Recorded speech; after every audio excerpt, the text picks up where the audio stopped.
So this is the destroying, the clearing away, the creation of space for something to come in.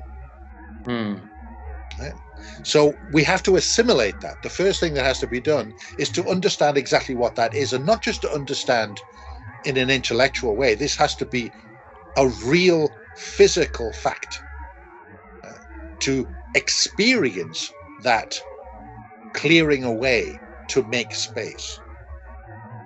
And as we've talked about before, space is the one constant. Everything can be removed except space. So, and everything will disappear except space.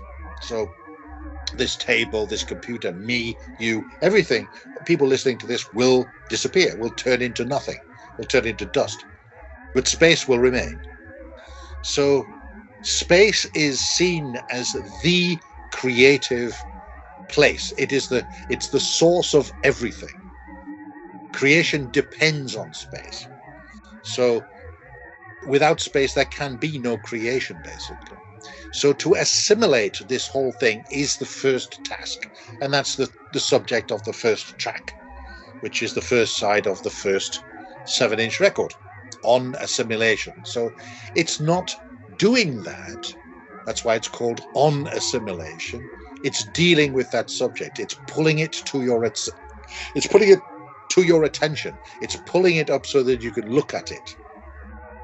It's not forcing you to assimilate. It's not going to do it for you. It's going to put it before you, in front of you, if you like, so that you can start to think about it and begin the process.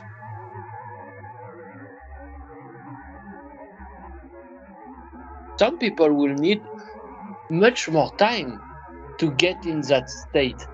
Right. Okay, so my answer to that is, if you take a grain of salt and you put it on your tongue, is a spoonful of salt, does it have more salt taste, or is it still salt taste? Does a ton of salt, does it have the same quality, or is it different?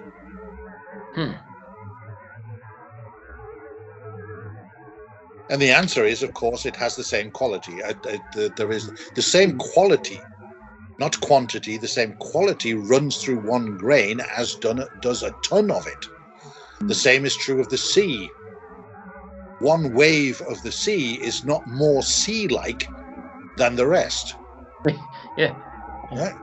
Yeah. One grain of salt is not more salt. It doesn't have. It's not a more. It's not a more or less piece of salt than all the other pieces of salt. It may be bigger, it may be smaller, but it's not more salty. So when we have experience, we can think of it like this, and we can think, okay, well, we would need all this much time. But the way that the sound parts are constructed is that if you allow them to, they will resonate. So each side of this record has been going on forever and will go on forever. They don't end. They resonate inside you.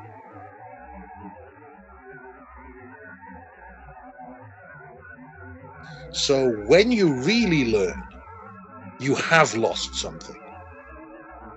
What you've lost is space being taken up. Now something is cleared away.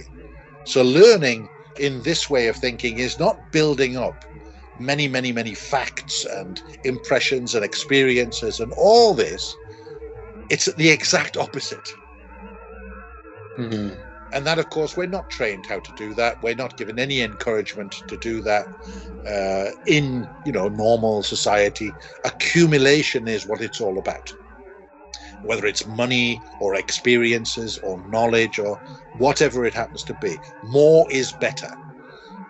And really, the reverse is true. If we're talking about the creative act, we're talking about absence. We're talking about non-affirmative negatives. We're not talking about something not being there, but we want it to be there. We're talking about an actual nothing being there. And it's not even nothing.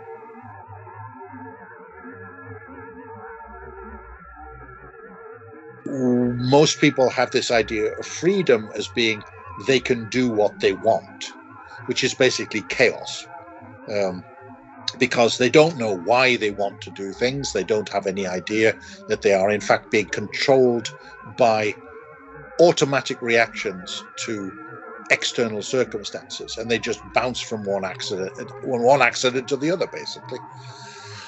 So this struggle is the very real struggle between habitual thinking and acting and conscious thinking and acting. That's the struggle. And normally the old habit, because we've been doing the old habits and they've been going on for so long that they have an enormous momentum and strength. So just to come along and say, oh, I'm not going to do that, that's very hard. And that's what produces the struggle. But the irony is that struggle provides, if you know how to use it, provides the energy, the rocket fuel for the next stage of the development. So meaningless struggle doesn't help you at all. But when the struggle is done, when the struggle happens as a result of conscious processes, it can be used for great things, basically.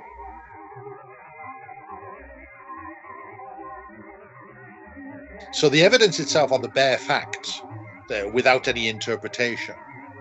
And that evidence is interpreted. A story is created around the evidence to make a proof or a theory about what happened. So that's what this is. That's what these records are. These records are evidence. They are what's standing in front of you, and they pertain to three different things. So this particular one pertains to the destroyer. That is, and the destroyer is not a person, it's a force. It's a particular force is the best way to it's not a law, it's not nothing, it's not personified, it is part of the collection of forces that make up this stream that we give the name life. Let's put it that way. So the destroyer is a necessary part of any system. Any system which doesn't have anything which can destroy is not an evolving, living system. The very fact that death is built into human life makes life possible.